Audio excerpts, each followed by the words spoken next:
सभी को मेरा नमस्कार। और साथियों, आज की इस वीडियो में मैं डिस्कस करूंगा केवीएस सर्विंग एम्प्लॉयज़। वो पीजीटी टीचर्स हो सकते हैं, टीजीटी टीचर्स हो सकते हैं, पीआरटी हो सकता है, उनका सब स्टाफ हो सकता है, जेएस हो सकता है। ठीक है, केवीएस का केंद्रीय विद्यालय संगठन का जितना भी स्टाफ है वो आइदर ग्रुप ए एम्प्लॉयज हो या प्रिंसिपल हो, वाइस प्रिंसिपल हो, मैं सबका इसमें डिस्कस करूँगा। ठीक है, सबसे पहले हम इस ऑर्डर को देख लेते हैं।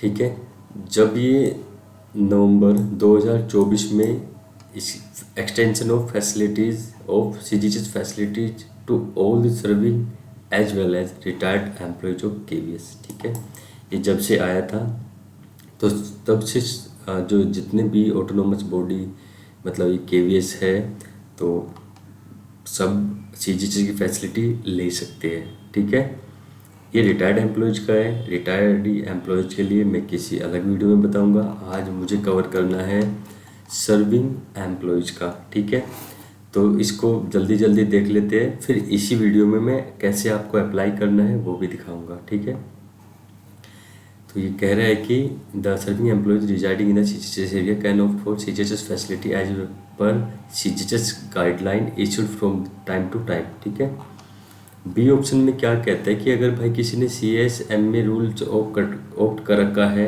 सीजीएचएस कवर्ड एरिया में तो फिर वो रीऑप्ट नहीं कर सकता सीजीएचएस स्कीम को in the same station of area.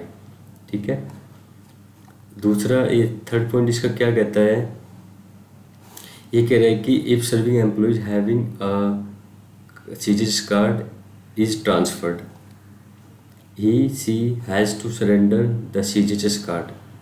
किसी के पास अगर कार्ड है या था तो उसको सरेंडर करना पड़ेगा CGHS card. No due certificate will invariably entry confirming surrender of CGHS card. उनको एक एनओसी प्रोवाइड कर दी जाएगी at new place of posting. जब उनकी न्यू प्लेस मतलब पोस्टिंग न्यू प्लेस पे जाएगी तो उनको क्या होगा, card will be have to applied afresh by employ. Employ के द्वारा कार्ड दोबारा अप्लाई किया जाएगा, फ्रेश एप्लीकेशन। ठीक है, अब ध्यान से सुन लीजिए, जो up to vice principal of that school. अब जिस भी पीएमसी केवीएस स्कूल में है वहाँ पे जो वाइस प्रिंसिपल तक है जो वो प्रिंसिपल से अपना फॉर्म वेरीफाई कराएंगे। Attested verify with sign and stamp वो प्रिंसिपल की रहेगी। ठीक है, जो आपको फॉरवर्डिंग ऑफिसर रहेगा वो प्रिंसिपल रहेगा। Principal and group A employee जो होंगे उनका आरओ से या हेडक्वार्टर से एप्लीकेशन फॉरवर्ड होएगा। ठीक है, समझ में आ गई। आपका क्वेश्चन ये भी रहता है, जब हमने 15,368 की पेमेंट कर दी है तो फिर हम अपना सीजीएचएस कॉन्ट्रीब्यूशन क्यों कटवाएं। आप देखिए इसी नोटिस में पैरा डी में मेंशन है ये, needless to say an employee who has opted for CGHS facility, deduction of CGHS contribution will be made from her salary as per CGHS rates as amended from time to time। इसमें देख लीजिएगा स्पष्ट रूप से लिखा हुआ है कि आपकी सैलरी से डिडक्शन होएगा टाइम टू टाइम। जैसे लेवल 1 to 5 तो 250 रुपये होता है 250, लेवल 6 का 450 450 रुपये, लेवल 6 टू लेवल 11 650 रुपये कटता है, लेवल 12 से और अबव 1000 रुपये का डिडक्शन होता है। ठीक है, वो आपका रीजनल ऑफिस जहाँ से आपका बनता है अकाउंट सेक्शन वो अपने आप उसमें डिडक्ट कर लेगा।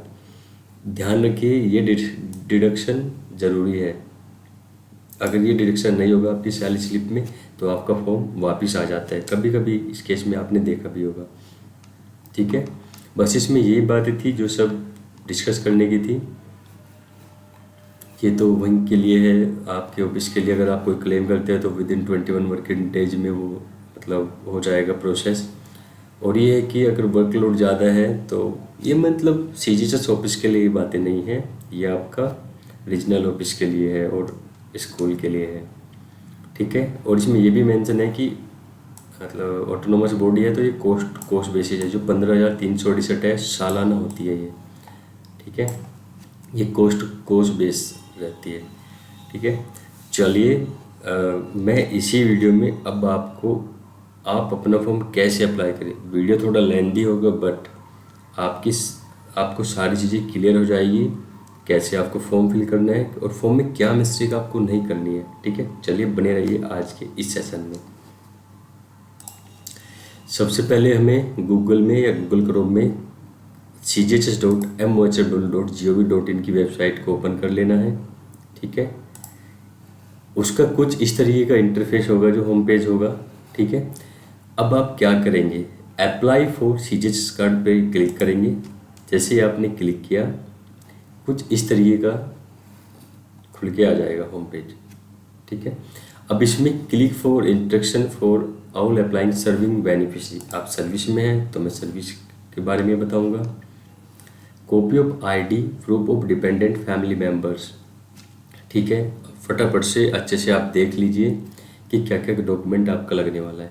आपके जितने भी डिपेंडेंट फैमिली मेम्बर है उनका आईडी प्रूफ लगेगा। ठीक है, उनका एक इसमें और बता देता हूँ, डिपेंडेंसी के लिए आपको डाउट रहता है, वो डाउट भी मैं आपका क्लियर कर देता हूँ कि डिपेंडेंसी के लिए आपका क्या लगेगा।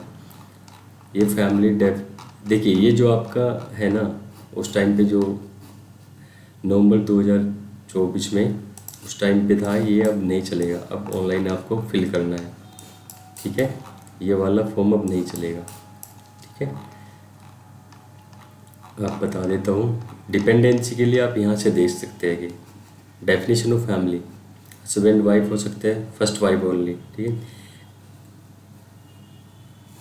जो एम्प्लॉय है वो मतलब फ्री है कि वो अपने पेरेंट्स को मतलब ऐड कराए या अपने आइदर डिपेंडेंट पेरेंट्स और डिपेंडेंट पेरेंट्स इन लॉज।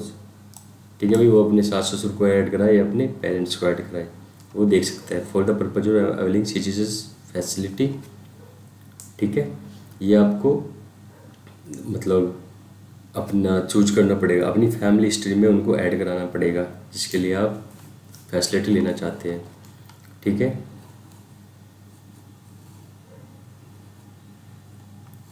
अब देखते हैं इसमें सन। एक सन कब तक वैलिड रहता है, टिल ही स्टार्ट अर्निंग, जब तक या तो भाई कोई अपना अर्निंग स्टार्ट नहीं करता और 25 ईयर होते ही उसका कार्ड डीएक्टिवेट हो जाता है। मीन्स एक सन 25 ईयर्स तक डॉटर रहेगी। डॉटर जब तक वो अर्निंग स्टार्ट नहीं करती या जब तक उसकी शादी नहीं हो जाती, इरेस्पेक्टिव ऑफ एज। ठीक है, इस केस में कभी कभी अब मान के चलो किसी की डॉटर 25 की हो गई एंड स्टिल अनमैरिड, 30 की हो गई एंड स्टिल अनमैरिड, तो सीजीएचएस ऑफिस वालों को कैसे पता चलेगा कि भाई उसका अर्निंग नहीं है। तो उस केस में आपको या तो इनकम सर्टिफिकेट देना पड़ेगा, जो एसडीएम या आप किसी राज्य में रहते हैं तो वहाँ से तहसीलदार भी इशू कर देते हैं। ठीक है, वो किसी पोर्टल का इनकम सर्टिफिकेट होना चाहिए। अगर आप हरियाणा जैसे राज्य में हैं तो हरियाणा और राज्य में जो फैमिली का जो आईडी रहती है उसमें भी इनकम मेंशन रहती है, आप उसको भी इसके साथ लगा सकते हैं। ठीक है, दूसरे केस में देखते हैं, अगर ये सब आपके पास नहीं है तो आपको इनकम टैक्स की वेबसाइट से 26 AS का फॉर्म डाउनलोड करना पड़ेगा।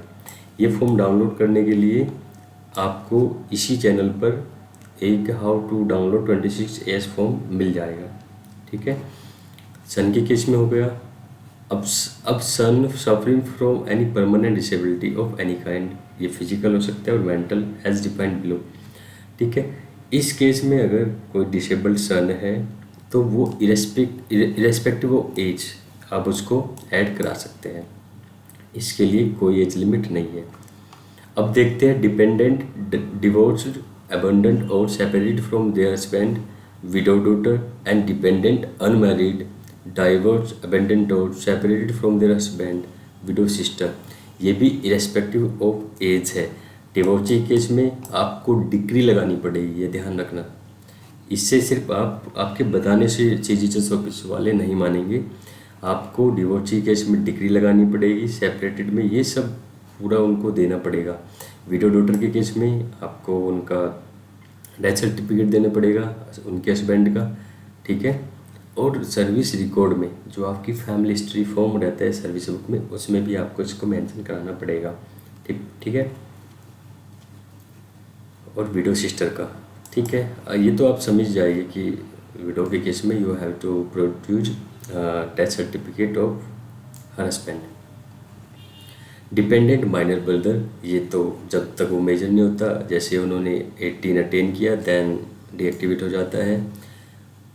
डिपेंडेंट माइनर चिल्ड्रन ऑफ, अब देखिए किसी कोई विडो डॉटर है, सेपरेटेड डॉटर है, उसके जो बच्चे होंगे आइदर वो सन हो या डॉटर हो, उस केस में क्या रहेगा, उस केस में जो उनके बच्चे रहेंगे वो भी 18 ईयर तक ही रहेंगे। जैसे ही 18 अटेन किया उन्होंने, तो उनका कार्ड डीएक्टिवेट हो जाएगा। ठीक है, ये थी सीधी सी फैमिली डिपेंडेंस की डेफिनेशन जो सीजीएचएस पर्पज़ के लिए मांगते हैं। ये आप डिसेबिलिटी का देख लीजिएगा। ठीक है,